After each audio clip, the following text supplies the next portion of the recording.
శ్రీకృష్ణ పరబ్రహ్మణే నమః. అరుణాయ నమః, అచలాయ నమః, రమణాయ నమః, రామకృష్ణాయ నమః, శ్రీదత్త గురుభ్యో నమః. మనం సౌందర్యలహరి చెప్పుకుంటున్నాం.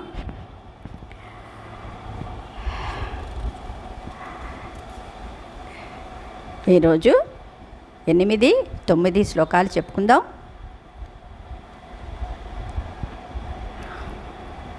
ఎనిమిదవ శ్లోకం. సుధా సింధోర్మధ్యే సురవిటపి వాటీ పరివృతే మణిద్వీపే నీపోపవనవతి చింతామణి గృహే శివాకారే మంచే పరమశివ పర్యంక నిలయాం భజంతి త్వాం ధన్యాః కతిచన చిదానందలహరీ. సుధా సింధోర్మధ్యే సురవిటపి వాటీ పరివృతే మణిద్వీపే నీపోపవనవతి చింతామణి గృహే శివాకారే మంచే పరమశివ పర్యంక నిలయాం భజంతి త్వాం ధన్యాః కతిచన చిదానందలహరీ. సుధా సింధోర్మధ్యే సురవిటపి వాటీ పరివృతే మణిద్వీపే నీపోపవనవతి చింతామణి గృహే శివాకారే మంచే పరమశివ పర్యంక నిలయాం భజంతి త్వాం ధన్యాః కతిచన చిదానందలహరీ. ఇక్కడ మణిద్వీపే నీపో ఉపవనవతి, మనం స్వరంలోని కొంచెం పవనవతి అన్నట్టుగా వినపడుతుంది, కానీ ఉపవనవతి అన్నమాట. అక్కడ కొంచెం తెలుసుకొని అది మనం స్తోత్రం చేస్తూ ఉంటే చాలా అందంగా ఉంటుందన్నమాట. ఇక్కడ ఏమన్నారు? సుధా సింధోర్ మధ్యే, అమృతం అనే సముద్రం నడిమిన. సుధా సింధో, సింధు అంటే సముద్రం కదా, సుధా అంటే అమృతం, మధ్య అంటే మధ్యం, మధ్యన. సుధా సింధోర్ మధ్య అన్నప్పుడు మనకి చక్కగా స్పష్టంగా అర్థమైపోతుంది. సురవిటపి అంటే దేవలోకపు చెట్లతో, సుర అంటే దేవతలు కదా, విటపి అంటే చెట్లు అనమాట. విటపి చెట్లతో గొప్పదైన కల్పవృక్షం యొక్క, అది సురవిటపి వాటీ పరివృతే, కల్పవృక్షం యొక్క వాటీ పరివృతే అంటే వరుస, వాటీ అంటే వరుస అనమాట. వాటీ పరివృతే వరుసతో కూడుకొని ఉన్న మణిద్వీపే అంబిక నిజ నివాసంలో నీపోపవన అంటే పవనవతి కదా, నీపోపవనవతి. అలాగే మనం చదువుతున్నాం కదా, నీపోపవనవతి. నీపోపవనవతి అంటే కడిమి చెట్ల తోటలో, చింతామణి గృహే చింతామణుల చేత నిర్మితమైనట్టి ఒక విశాలమైన గదిలో అంటే భవనంలో. శివాకారే మంచే అన్నారు అంటే ఇక్కడ 2 అర్థాలు వస్తాయన్నమాట. శివాకారం, శివం అంటే ఏమిటి? సుందరం, మంగళకరం అని చెప్తాం కదా. అంటే మంగళకరమైన మంచం, అవునా? మంగళదాయకమైన మంచం మీద పరమశివ పర్యంక అంటే పరమశివునే పాన్పుగా చేసుకొని నిలయాం అన్నమాట.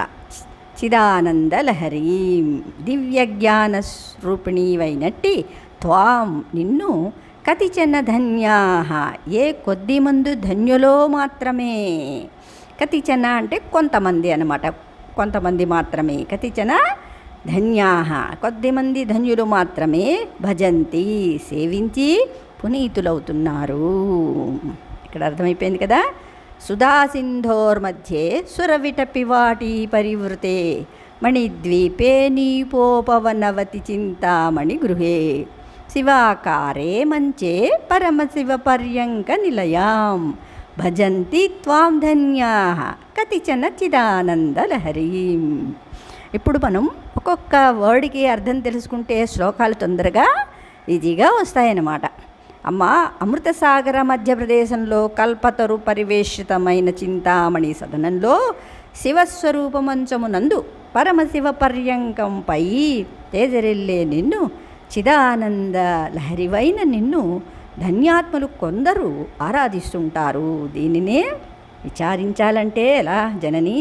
అమృత సముద్రం మధ్యలో చుట్టూ కల్పవృక్షాలతో ఉన్న మణిద్వీపంలో కడిమి చెట్ల తోటలో చింతామణులతో నిర్మించిన గృహంలో త్రికోణాకారమైన మంచంపై పరమశివునితో కూడియున్న నిన్ను ఆనందలహరి స్వరూపులుగా ఏ కొద్దిమందో సేవించగలుగుతారు అన్నారన్నమాట.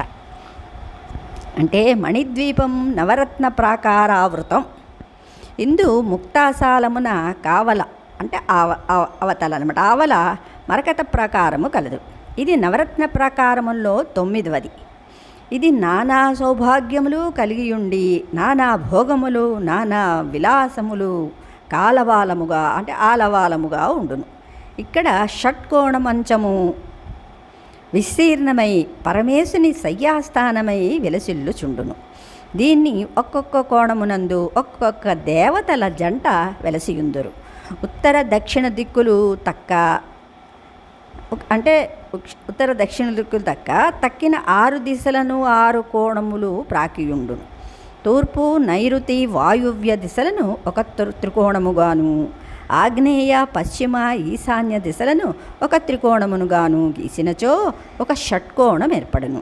దీనినే 6 దళముల పద్మముగా కూడా ఊహించవచ్చును. తూర్పు కోణమున గాయత్రి సమేతుడైన చతుర్ముఖ బ్రహ్మదేవుడు ఉండును.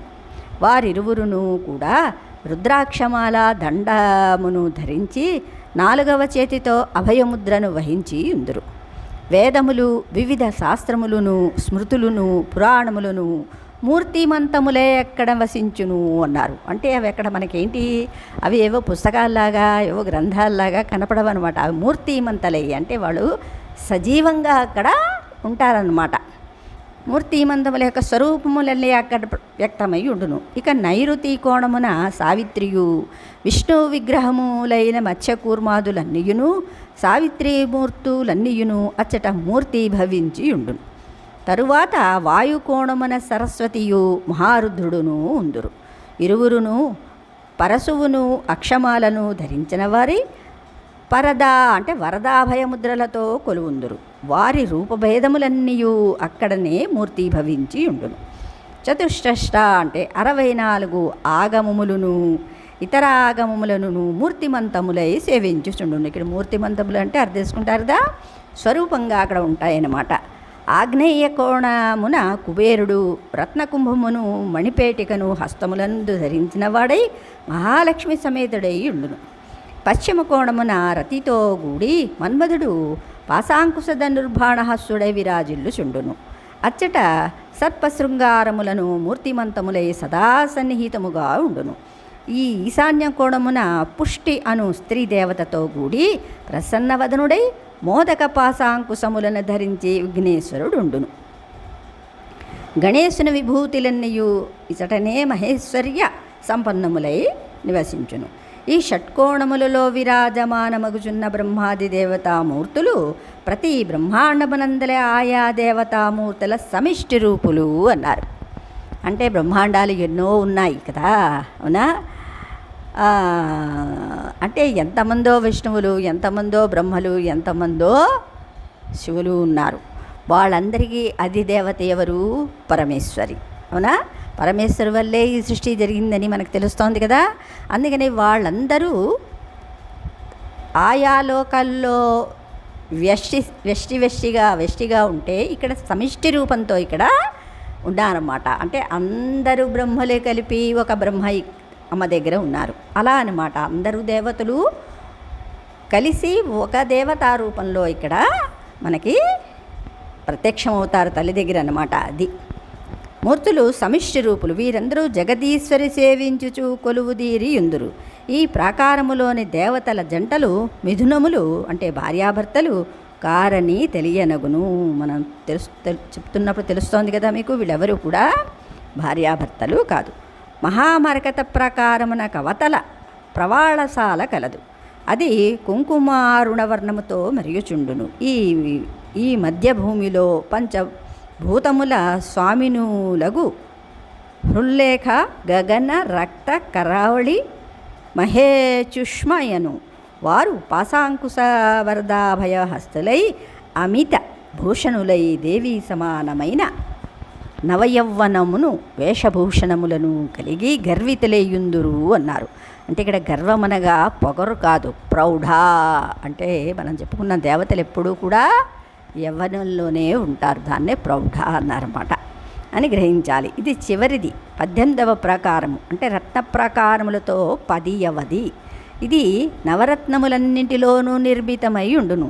రత్నాలంటేనే తెలుస్తోంది కదా అక్కడ మనకి, అక్కడ మణులు, ఇది రత్నాలు అనగా రత్న వైవిధ్యములన్నీ విరివిగా కురిపించున్నట్లు తున్న ప్రాకారం అన్నమాట, ప్రాంగణములు కలిగి ఉన్నదన్నమాట. ఇక్కడ ఆమ్నాయదేవి బృందము, వారి సదన సముదాయము, శ్రీదేవి అవతారములు, మహావిద్యాధులు, నిజావరణ దేవతలతో, వాహనములతో, భూషణములతో కోటి సూర్య సమప్రభలై ప్రకాశించుచుందురు అన్నారు ఇక్కడ.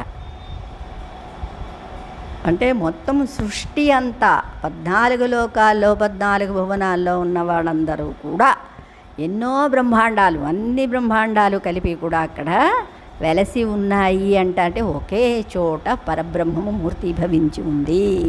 ఆ పరబ్రహ్మమే ఇక్కడ ఏమయ్యారు, బ్రహ్మస్వరూపిణి అన్నమాట. అవునా, ప్రకాశించి చుందును. 7 కోటి మహామంత్రములకు అధిష్టాన దేవతలందరూ అచ్చటనే ఉపస్థితులై ఉందురు.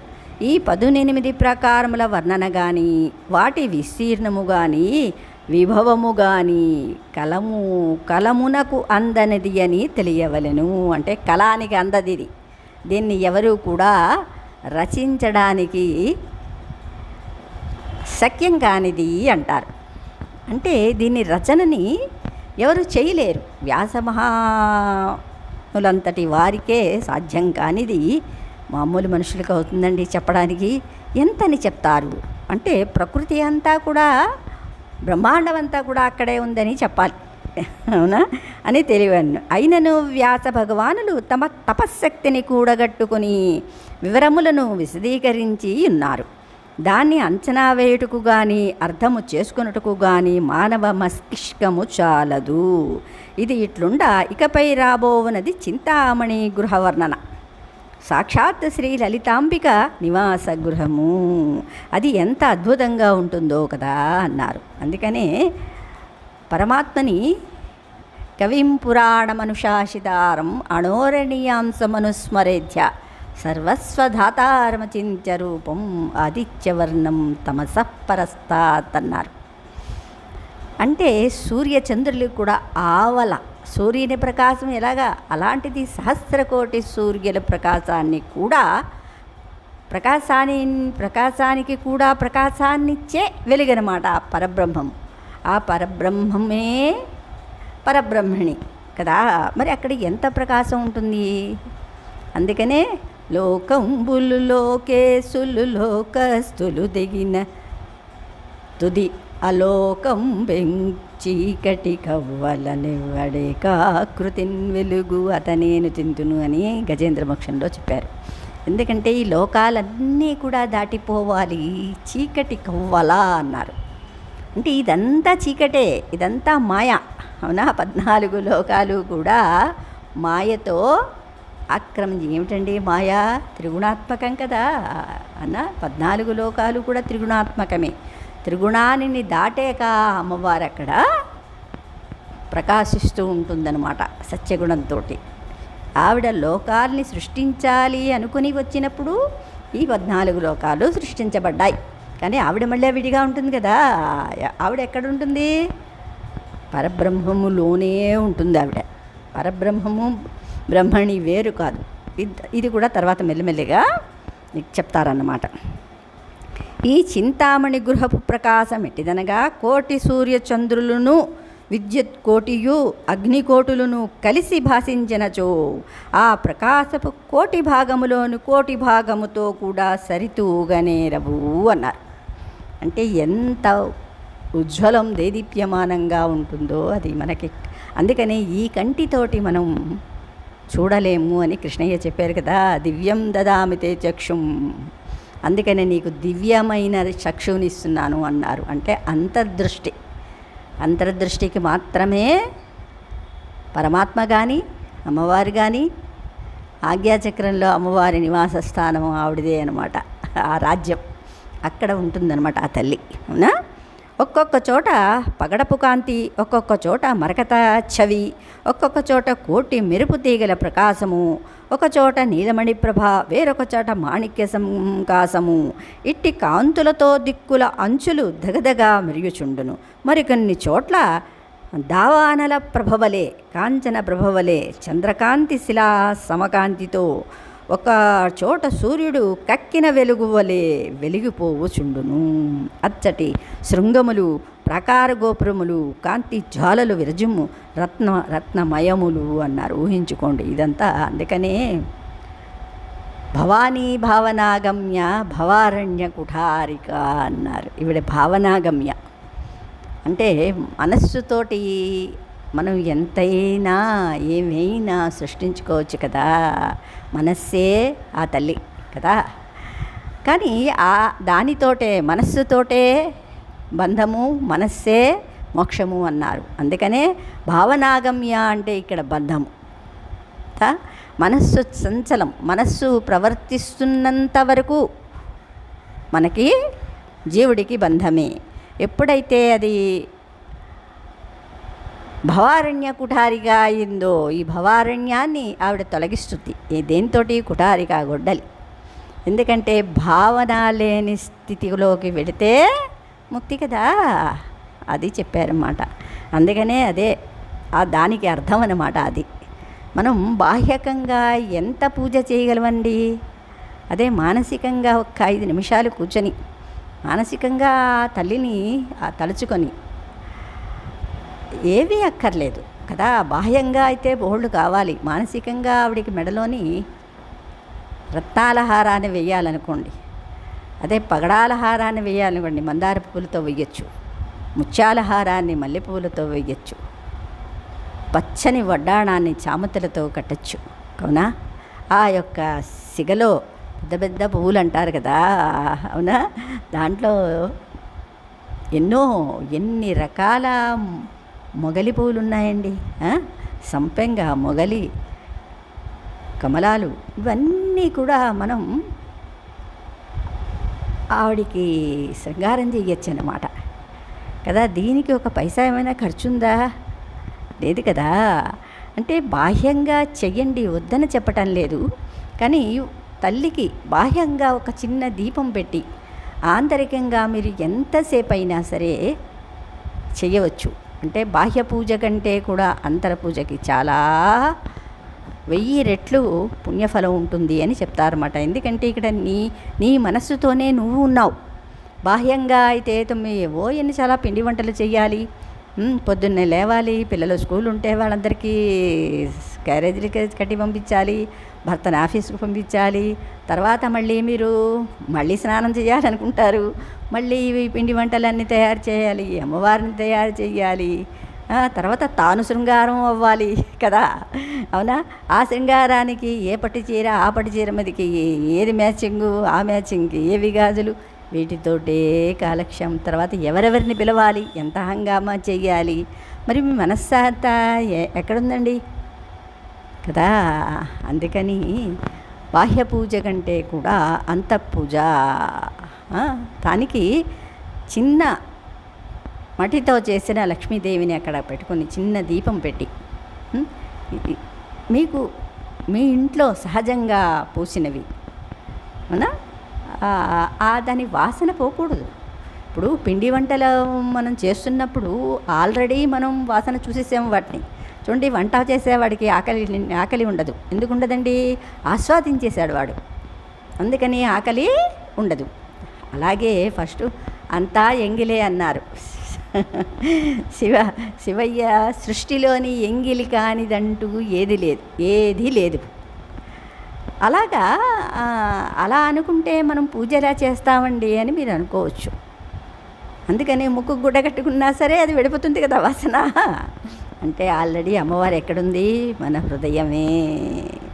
ఇది తెలుసుకుంటే మనస్సుని మర్ధించాలి కదా. శ్రీకృష్ణ పరబ్రహ్మణే నమః. అది సూర్యుడు కక్కిన వెలుగు వలె చెప్పుకుందా అంటే శృంగారము ప్రాకార గోపురములు కాంతి జ్వాలలు విరజము రత్నమయములు అక్కడ వృక్షజాలము రత్నపుటాకులతోనూ రత్న ఫలములతోనూ పరిమండితమయుండును అన్నారు అనా.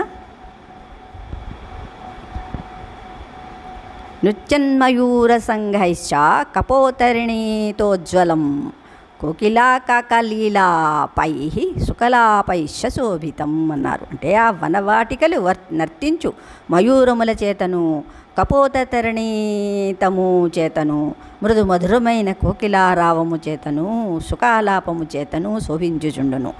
తేరిన నీటిలో నిండిన సరోవరములు వాని యందు వికసించిన రత్న పంకజములను వానిగంధముచే వ్యాపించిన శతయోజన విస్తీర్ణ ప్రదేశములను ఆహ్లాదమును కలిగించుచుండును. మంద మారుతము చేత చల్లగా మెల్లిగా కదలాడు వృక్ష పంక్తులు నయనానందకరముగా నుండును.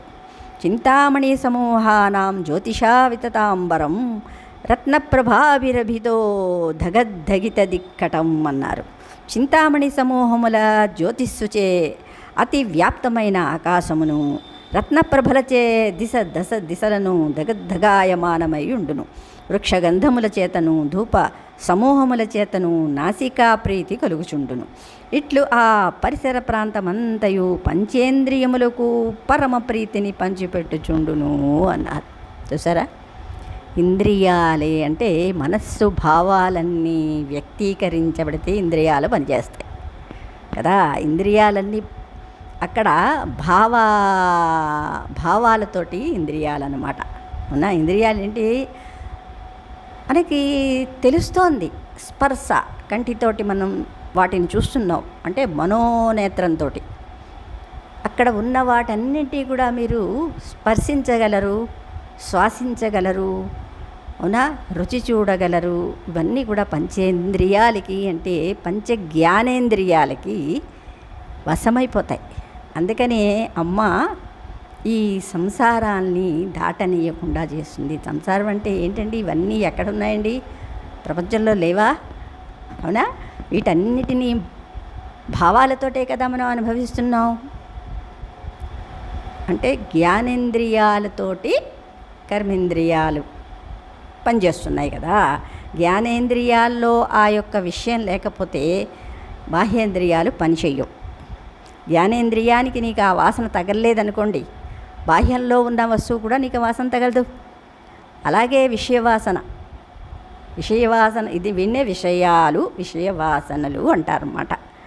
అంటే శబ్ద స్పర్శ రూప రస గంధ వీటన్నిటితోటి మనం ఫస్ట్ భావన కలుగుతుంది, తర్వాత క్రియలోకి వస్తావు అనమాట. ఫస్ట్ భావనలో నీకు లడ్డు తినాలనిపించింది, అప్పుడు కదా నువ్వు లడ్డు చేసుకుంటావు. అలాగే సినిమా చూడాలనిపించింది, ఫలానా సినిమా చూడాలనిపించింది, వెళ్తావు కదా. అంటే ముందు జ్ఞానేంద్రియాలు పనిచేస్తాయి, తర్వాత కర్మేంద్రియాలు పనిచేస్తాయి. జ్ఞానేంద్రియాలనే నువ్వు వశంలో పెట్టుకున్నావు అనుకో, కర్మేంద్రియం ఏం చేస్తుంది, అది ఒత్తి జడం. అంటే కర్మేంద్రియాల కంటే జ్ఞానేంద్రియాలు గొప్పవి, అంటే బలమైనవి అన్నమాట. గొప్పవి అంటే ఏమిటి, ఇక్కడ బలం గలవి అని అర్థం. ఇది ఇలా ముందుగా వస్తుంటుంది అనమాట.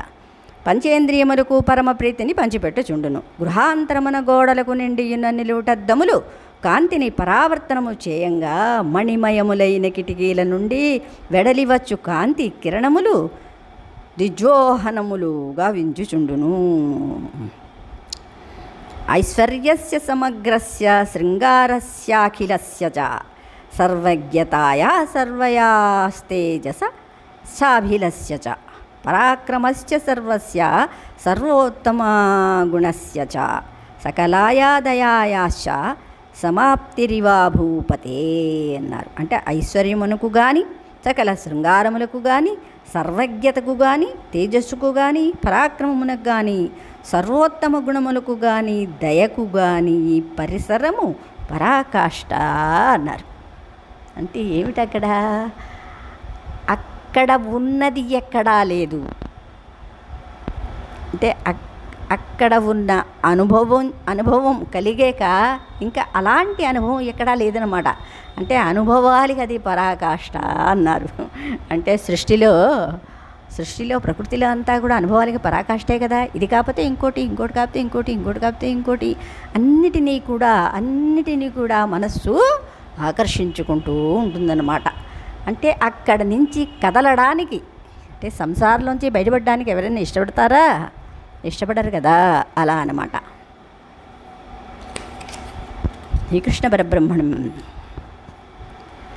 అంటే రాజుల ఆనందము మొదలు బ్రహ్మలోకమున ప్రాప్తించు ఆనందము వరకు ఇచ్చట ఆనందమున అంతర్గర్భితములు అన్నారు.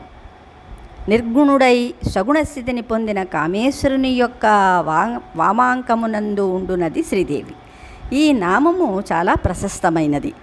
ఇది శ్రీమాత నివాస స్థలము. దీనిలో 2 అగు దివ్యనామాలు తెలుపబడినవి అన్నారు. చాలా జాగ్రత్తగా ఇక్కడ వినండి. ఒకటి శివుడు, కాముడు. శివుడు మంగళప్రదుడు, శుభంబులను ప్రసాదించేవాడు. శివ పరమాత్మకు తల్లి తండ్రి లేరు. ఆయన అవతరణకు అంతు ఆధారము లేదు. సర్వము ఆయన విలాసమే. శివుని నుండే శ్రీ జగన్మాత జగత్రూపముగా వ్యక్తమైనది. అంటే ఇక్కడ ఏంటండి, నేను ఉంటే కదా జగత్తుంది, నేను లేనిదే జగత్తు లేదు కదా. ఇక్కడ నేను అంటే ఇక్కడ శివ శబ్దం. జగత్ అంటే శక్తి స్వరూపిణి అవునా, వ్యక్తమైనది. ఈ విశ్వం వ్యక్తం కానప్పుడు తానొక్కడుగా ఉన్న శివుడు ఒక బిందువుగా, పాయింట్గా వ్యక్తమవుతాడు. శివుడు ప్రపంచానికి ప్రథముడు. అంకము అనగా ఒక గుర్తు అన్నమాట, మచ్చ అని గమనించాలి. కావున శివుడి అంకము అనగా బిందువు అని భావము. ఈ విధంగా కామేశ్వరుని అంకము అనవచ్చును. అంటే శివుని యొక్క అంకము అంటే పార్వతి కదా, అంటే సృష్టి శ్రీదేవి. అది బ్రహ్మాండము వరకు వ్యాపించింది అంటారు. మరి సృష్టి ఎక్కడి నుంచి ఉందండి? బ్రహ్మాండం అంతా కూడా ఉంది కదా. తన బిందువు దగ్గర నుంచి స్టార్ట్ అయ్యి బ్రహ్మాండం అంతా వ్యాపించి ఉందన్నమాట. పూర్తిగా వ్యాపించిన బిందువు అనగా ఈ బ్రహ్మాండం వరకు అని గ్రహించాలి. ఈ ప్రకారముగా అంటే బ్రహ్మానికి 4 పాదాలు అంటారు. ఒక పాదమే సృష్టి అంతా. అంటే బిందువు ఎక్కడో ఒక చోట ఉంటుంది. పరమాత్మ త్రిపాదం అమృతం దివి అన్నారు కదా. అంటే ఒక పాదంతో ఇన్ని లోకాలు ఆ ఒక పాదంలోనే ఉంటుంది అమ్మవారు. 3 పాదాల్లో అమ్మవారు అక్కడ ఉండదు. అంటే మాయ లేని స్థితి అన్నమాట. మాయ ఎక్కడ ఉంది, ఎక్కడ ఉంటే సృష్టి అక్కడ ఉంది కదా. అందుకనే అది 3 పాదాలైనప్పటికీ ఎవ్వరూ అక్కడికి వెళ్ళడానికి అంటే చాలా కష్టమైనది అంటారు. కానీ ఈ సృష్టిలో చూడండి కిక్కిరిసి ఉన్నారు జనాలు అవునా. అక్కడ బ్రహ్మాండంలో పరమాత్మ దగ్గర చాలా తక్కువ మంది ఉంటారు. తక్కువ అంటే అక్కడ ఆకారం లేని అందులో కలిసిపోతారు కదా. వాయువులో కలిసిపోతే ఇంకేమిటండి, అలా అగ్నిలో ఏదైనా ఒక దాంట్లో కలిసిపోతే అక్కడ రూపం లేదు కదా ఇంకా. అందుకని అంత వ్యాపించి ఉంది అది 3 త్రిపాదం అమృతం. కానీ ఇక్కడ కిక్కిరిసి ఉన్నారు 14 లోకాల్లో కూడా జనాలు. ఈ ప్రకారముగా శివుని అంకస్థితి నుండి కామేశ్వరుని అంకస్థితి వరకు అనగా బిందువు నుండి బ్రహ్మాండ పరిణామము వరకు సృష్టి స్థాపించబడింది.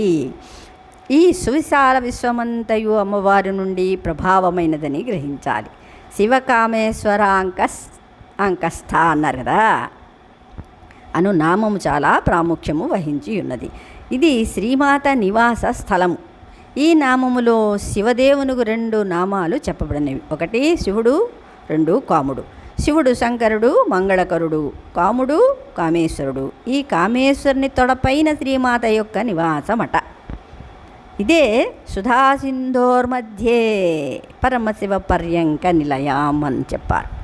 అంటే ఇక్కడ పర్యంక నిలయం అంటే ఈశ్వరుడు మంచం మీద పడుకుంటే తల్లి అక్కడ కూర్చుంది అంటారు. ఎందుకంటే ఆ కాంతి అంటే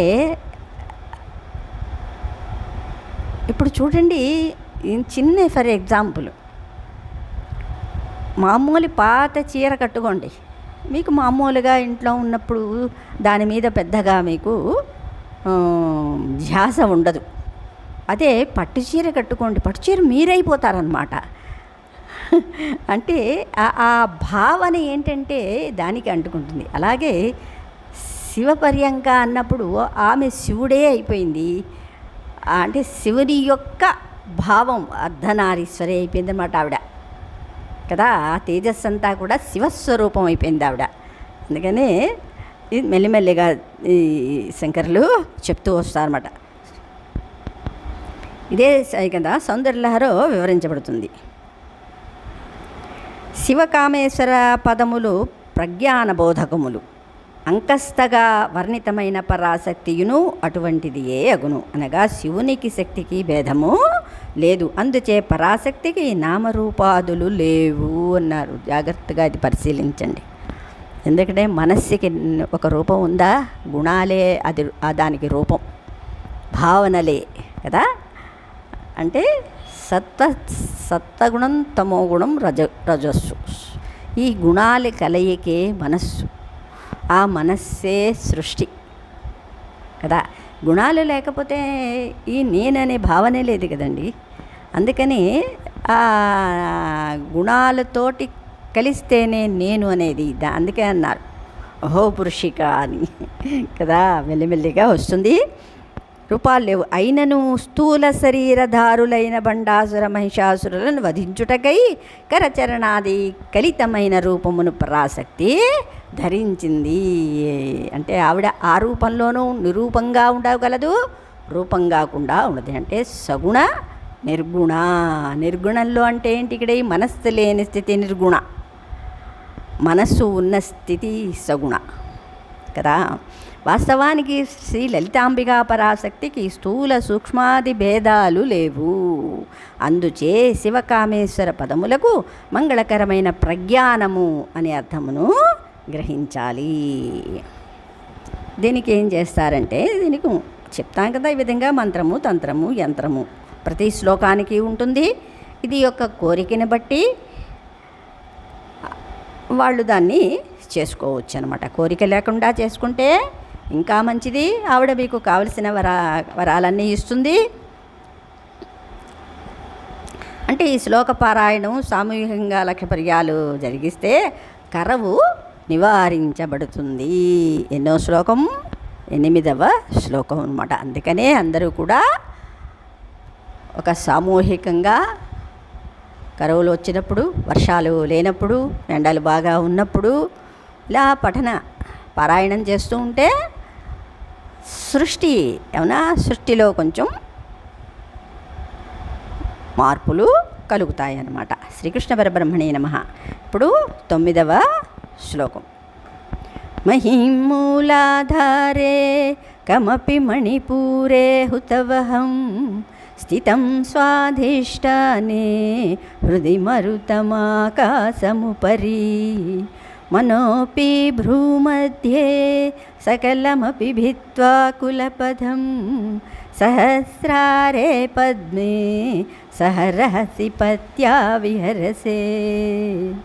మహిమూలాధారే కమపి మణిపూరే హుతవహం స్థితం స్వాధిష్టానే హృది మరుతమాకాశముపరి మనోపి భ్రూమధ్యే సకలమపి భిత్వా కులపథం సహస్రారే పద్మే సహరహసి పత్యా విహరసే.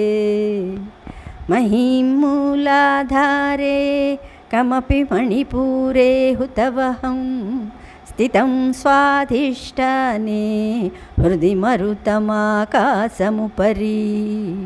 మనోపి భ్రూమధ్యే సకలమపి భిత్వా కులపథం సహస్రారే పద్మే సహరహసి పత్యా విహరసే. కిందసారి ఏంటి? సుధా సింధోర్ మధ్య చదువుకున్నాం కదా. ఇప్పుడు ఆ యొక్క ఆ అమ్మవారు అంటే ఎవరు, ఏమిటి అంటే మంత్ర యంత్ర తంత్ర కదా. అవునా? మనలో ఈ 3 ఎలా ఉన్నాయి? మనలో అంటే ఇక్కడ మనస్సు అని చెప్పుకుందాం, మనస్సే అమ్మవారు అని మనం చెప్పుకుంటున్నాం కదా. అవునా? ఇది చెప్తారన్నమాట. మహీం అంటే పృథ్వీతత్వాన్ని, మూలాధారే మూలాధార చక్రమున, కం జలతత్వాన్ని, మణిపూరే మణిపూరక చక్రమున, హుతవహం అగ్నితత్వాన్ని స్వాధిష్టానే స్వాధిష్టాన చక్రమున, మరుతం అంటే వాయుతత్వాన్ని హృది అనాహత చక్రమున, ఆకాశం ఆకాశతత్వాన్ని ఉపరి అంటే విశుద్ధ చక్రమున, మనోపి మనస్సనే ఆలోచనల వేదిక భ్రూమధ్యే కనుబొమల మధ్య గల ఆజ్ఞాచక్రం చేత కులపథం కౌళ మార్గాన అంటే సుషుమ్న సకలమపి అంతా భిత్వా విచ్ఛేదమై సహస్రారే పద్మే సహస్రారమనే పద్మంలో రహసి అంటే రహసి అరహసి అంటారు. ఏకాంతము ఏకాంతం లేకుండా ఉండటం అనమాట. అవునా? రహసి అంటే ఏకాంతంతో కూడిన దానివై పత్యాసహ అన్నారు. అంటే కేవలం నీ భర్త అయిన సదాశివుని సన్నిధిన విహరా క్రీడిస్తున్నావు. ఇది యోగ సంబంధార్థంగా భావించబడింది. అంటే ఇక్కడ అన్నీ ఎవరిలో ఉన్నాయండి? అమ్మవారంతా మనలోనే ఉంది. ఇది యోగం. అంటే ఓ పరమేశ్వరి మూలాధార మణిపూర స్వాధిష్టాన అనాహత విశుద్ధ చక్రాలలో క్రమంగా గల ఫస్ట్ భూత అంటే భూమి కదా, ముందు ఫస్టు పృథ్వీ అన్నమాట. అవునా? పృథ్వీతత్వము, తర్వాత జలం, తర్వాత అగ్ని, వాయువు, ఆకాశము, మనస్తత్వాలను అధిగమించి ఇవన్నిటినీ అధిగమిస్తే నువ్వు సుషుమ్న సర్వస్వాన్ని భేదించి ఇక్కడ ఏమిటారు? అదే ఉదాన సమాన వాయువుల్ని కదా, అపాన వ్యాన అంటే ఇక్కడ ఏంటి? సోహం ద్వారా. అవునా? సోహం ద్వారా అంటే ఈ ఉచ్ఛ్వాస నిశ్వాసాలు ఆగిపోతే సుషుమ్నలోకి ఈ నేను అనేది వెళుతుంది కదా. నేను అనే చిత్శక్తి కదా, నేను అనే ఉనికి అనుకోండి. నేను ఎక్కడ ఉన్నాను ఇప్పుడు అంటే దాటడం అన్నమాట. వీటన్నిటినీ మెల్లిమెల్లిగా దాటాలి. మూలాధారాన్ని, మణిపూరకం, స్వాధిష్టానం, అదే మూలాధారం, స్వాధిష్టానం, మణిపూరకం, అనాహతం, విశుద్ధం, ఆజ్ఞాచక్రం, తర్వాత సహస్రారం వరకు వెళ్ళటం అంటే కింద మూడిట్లోనే ఎప్పుడు కూడా జీవుడు పరిభ్రమిస్తూ ఉంటాడు. నేను, నాది, నా వాళ్ళు అనే అహంకారంలోనే పరిభ్రమిస్తూ ఉంటాడు జీవుడు అన్నమాట. వీటన్నిటినీ భేదించాలి. అనాహతాన్ని కూడా అంటే ఇక్కడ దాన్ని అమనస్క యోగం అంటే భావనారహిత స్థితికి వెళ్ళిపోవాలి అనా. అది అనాథత విశుద్ధం అంటే అక్కడ ఏది ఉండదు ఇంకా. అంటే భావనా స్థితి అంటే అమనస్క యోగం. విశుద్ధం దగ్గరికి వెళ్ళిపోతే ఇంకేమొస్తుంది? ఆజ్ఞ. అమ్మవారి దగ్గరికి వెళుతున్నారు మీరు. అవునా? అప్పుడు ఆవిడ ఓకే అంటుందన్నమాట. సర్వస్వాన్ని భేదించి సహస్రదళ పద్మంలో ఏకాంతంలో నీ పతిదేవునితో విహరిస్తుంటావు తల్లి అన్నారు. అంటే అక్కడ ఏంటి? సహస్రారం, విశుద్ధం, అదే బ్రహ్మం అంటే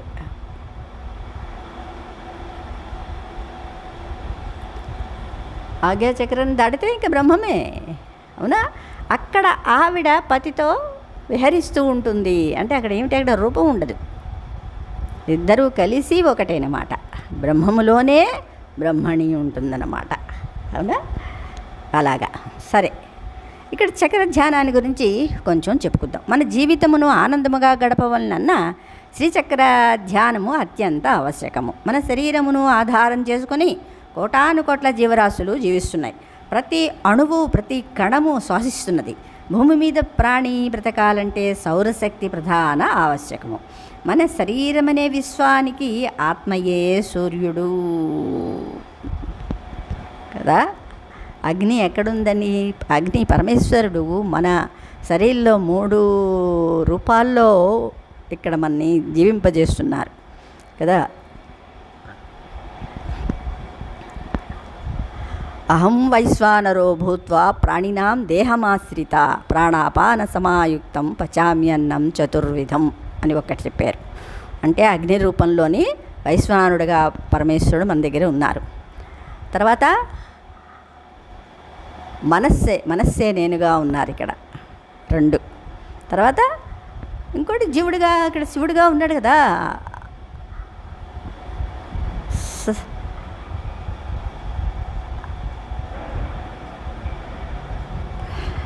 ప్రకాశిస్తూ మన శరీరంలో జీవరాశులన్నిటికీ జీవాన్ని చేకూరిస్తున్నాడు పరమాత్మ.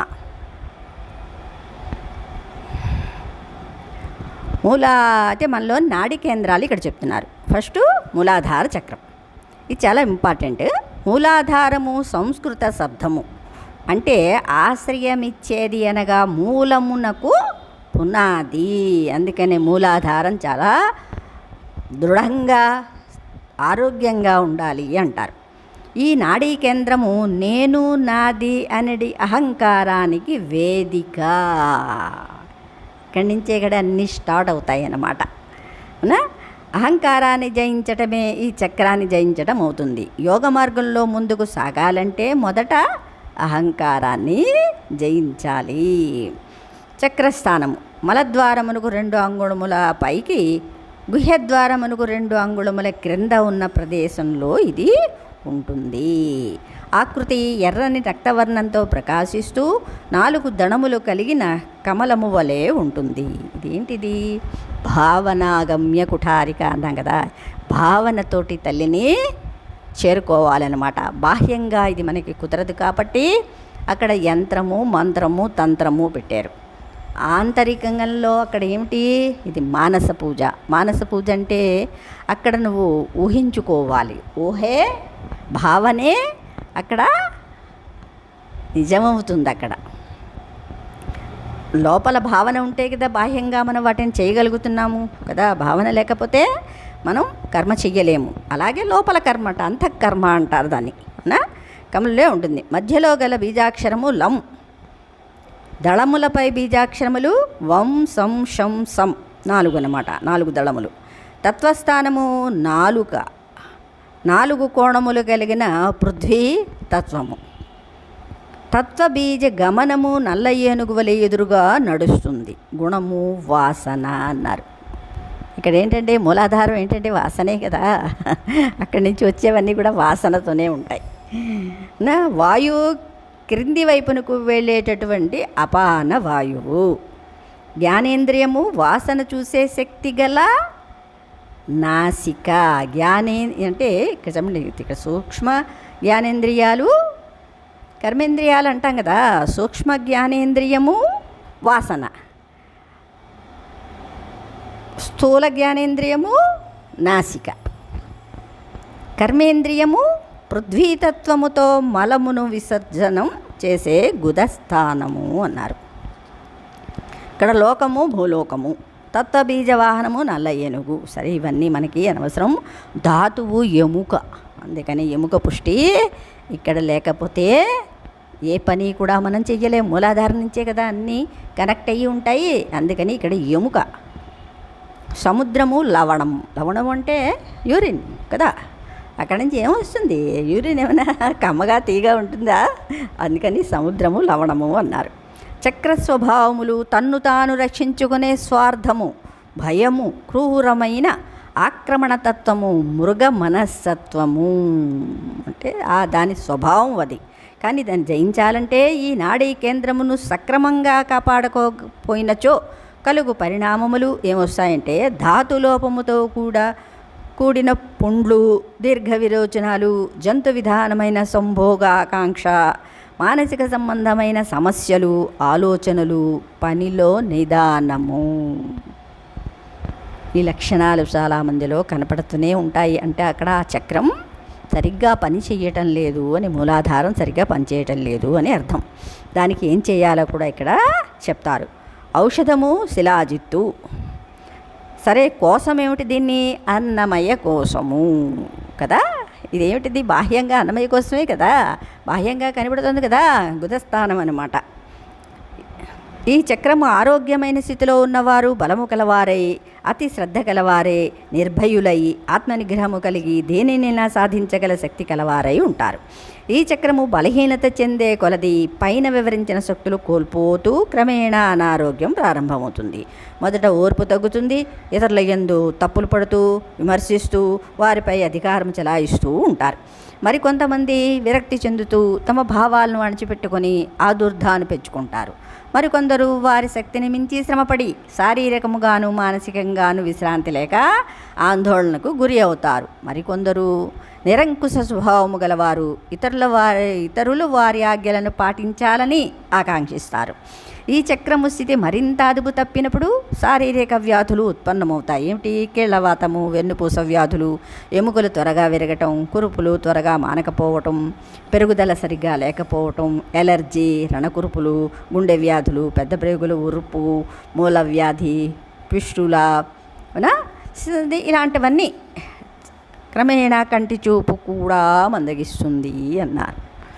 అందుకని 1 by 1 అంటే ఇక్కడ ఈ శక్తి అంతా ఎవరిలోని ఉందంటే నీలోనే. నీ శరీరాన్ని నువ్వు క్రమశిక్షణగా చేయగలిగితే అది ఆరోగ్యంగా ఉంటుంది.